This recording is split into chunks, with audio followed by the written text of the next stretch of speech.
Kali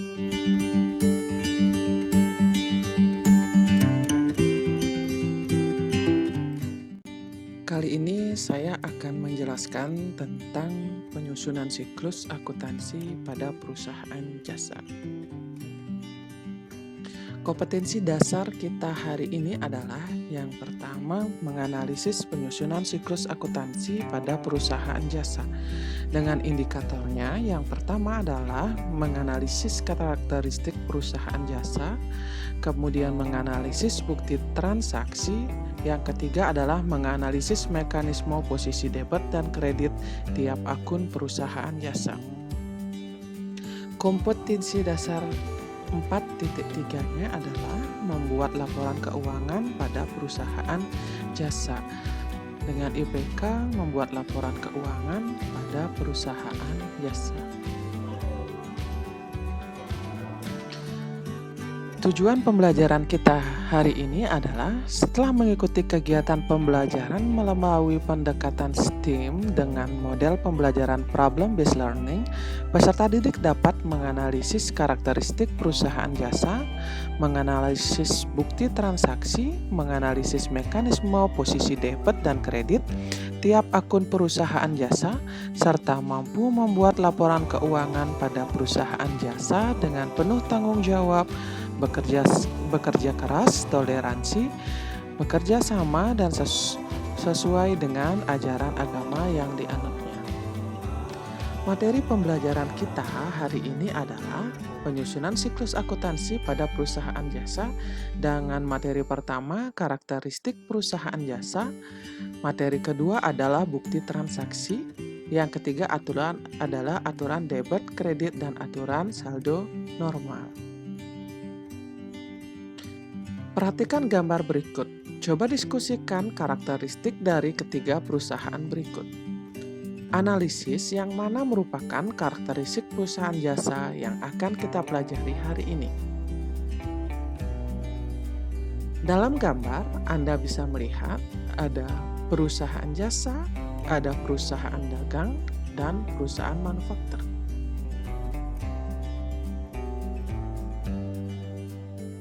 Jenis-jenis bukti transaksi. Bukti transaksi yang pertama ada kwitansi, yang kedua ada cek, yang ketiga ada faktur, yang keempat ada nota debit, kemudian nota kredit, dan nota kontan. Nah, terakhir ada bukti memorial.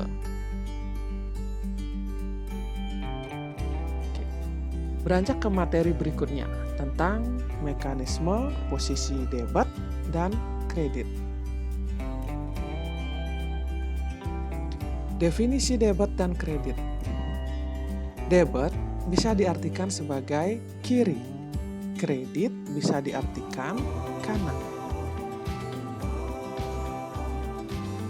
Mekanisme debit kredit adalah aturan yang harus ditaati dalam pencatatan transaksi keuangan dengan berpedoman pada prinsip persamaan akuntansi.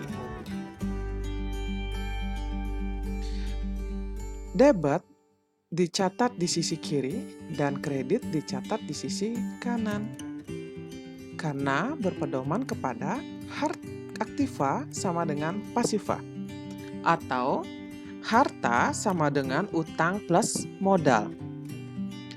Sisi kiri atau debit dapat dilihat di sana adalah posisi dari aktiva. Kemudian sisi kiri kanan atau kredit ditempati oleh pasiva, di mana aktiva sama dengan harta dan pasiva terdiri dari utang dan modal.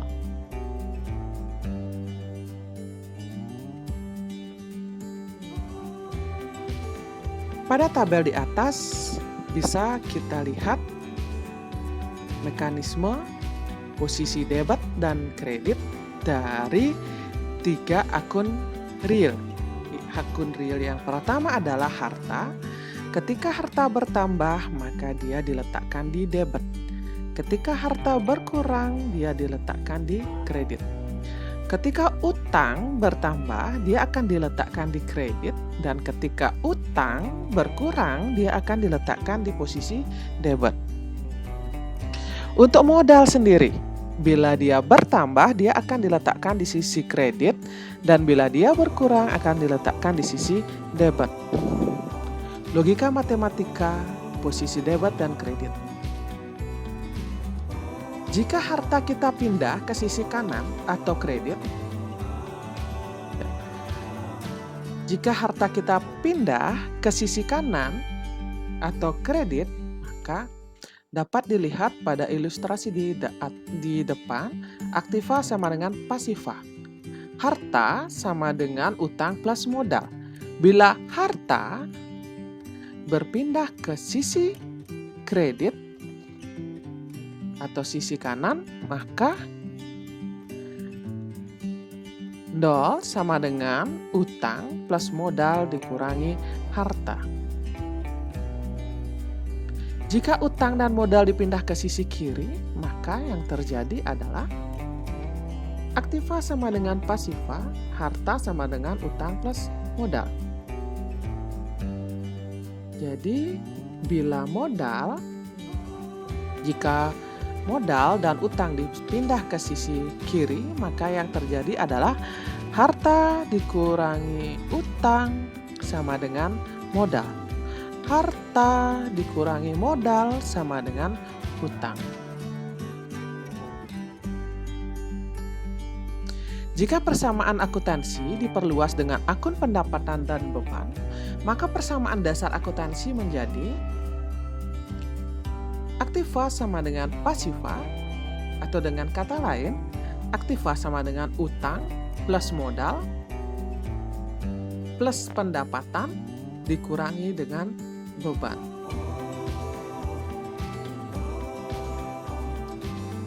Bisa dilihat pada tabel di depan bahwa sama seperti tadi, harta, utang, modal, pendapatan, beban.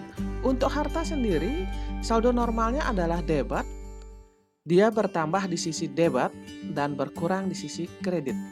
Untuk beban, saldo normalnya adalah debit, bertambah di debit dan berkurangnya di kredit.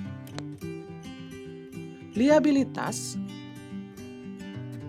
atau hutang atau kewajiban, saldo normalnya adalah kredit, bertambah di sisi kredit, berkurang di sisi debit. Ekuitas atau modal sendiri bersaldo normal kredit, bertambah di sisi kredit dan berkurang di sisi debit. Untuk penghasilan atau pendapatan, saldo normalnya adalah kredit, bertambahnya di sisi kredit dan berkurangnya di sisi debit. Rasionalitas debit kredit, perspektif literatur modern. Dengan media tangan Anda dapat dengan mudah menghafal posisi debit dan kredit dari akun harta, utang, modal, pendapatan, beban. Tempatkan harta pada ibu jari, liabilitas, utang pada jari telunjuk, ekuitas pada jari tengah, pendapatan pada jari manis, dan beban pada jari kelingking. Kemudian lipat tangan Anda ke dalam untuk 3 jari yang berada di tengah. Ya. Posisi ini dapat menggambarkan bahwa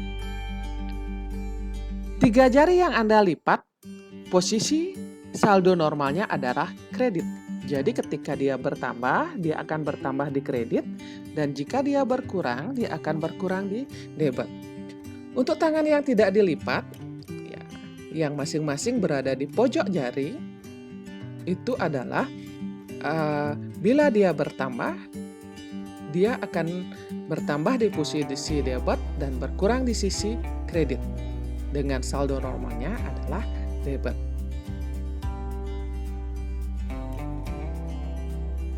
Ketentuan mekanisme debit kredit. Bisa dilihat pada tabel di depan.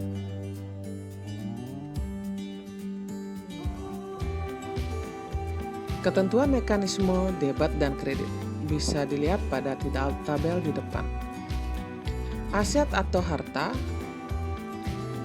dan beban.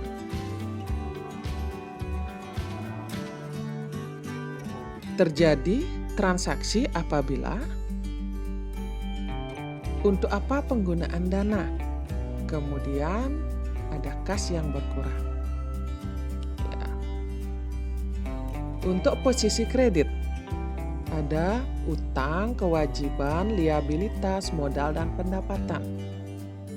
Dipandang dari sisi kas, kas bertambah. Dari mana sumber dananya?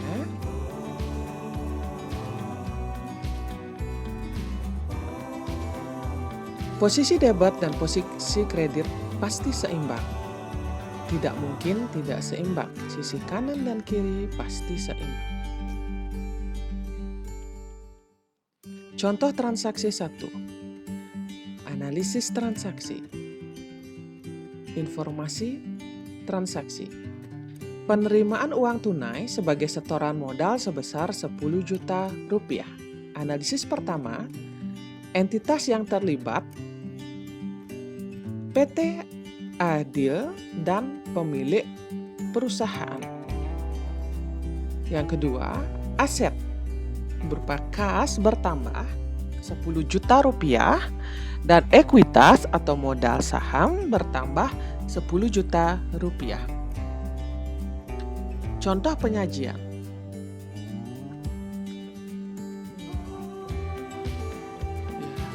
Sistem pencatatan berpasangan menyebabkan transaksi ini menghasilkan dua perubahan.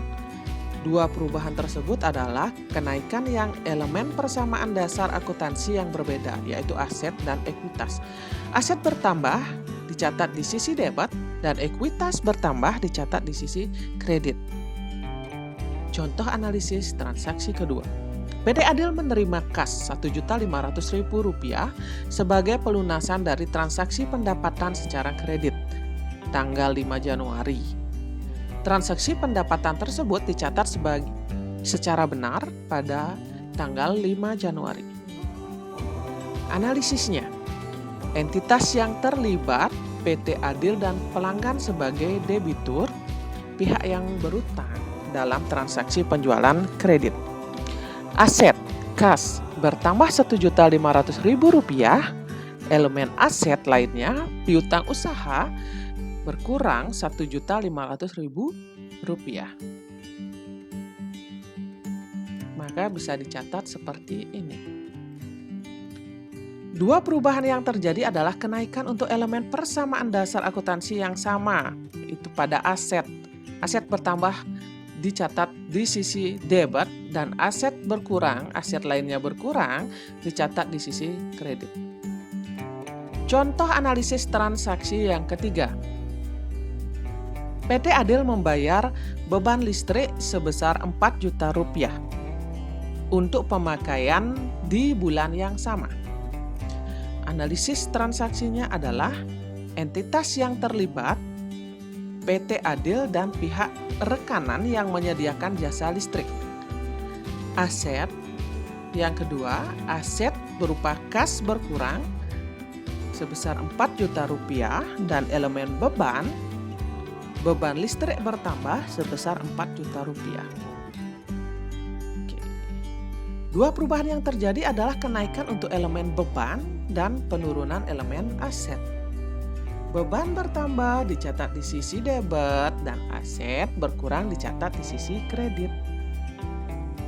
Analisis transaksi yang keempat. Kita coba kembali.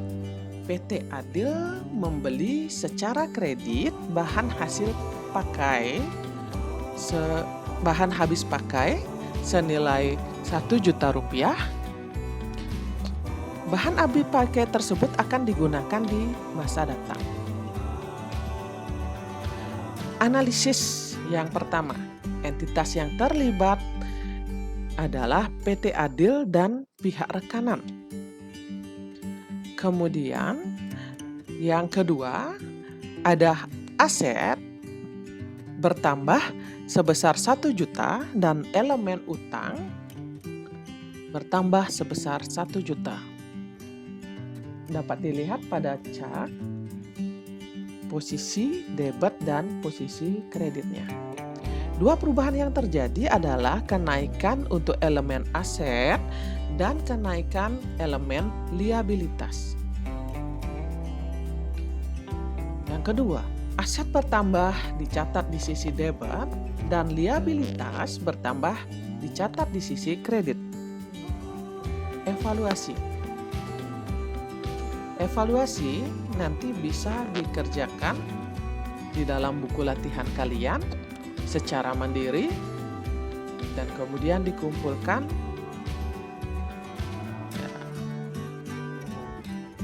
secara mandiri. Terima kasih untuk pertemuan hari ini. Sampai jumpa pada video pembelajaran berikutnya.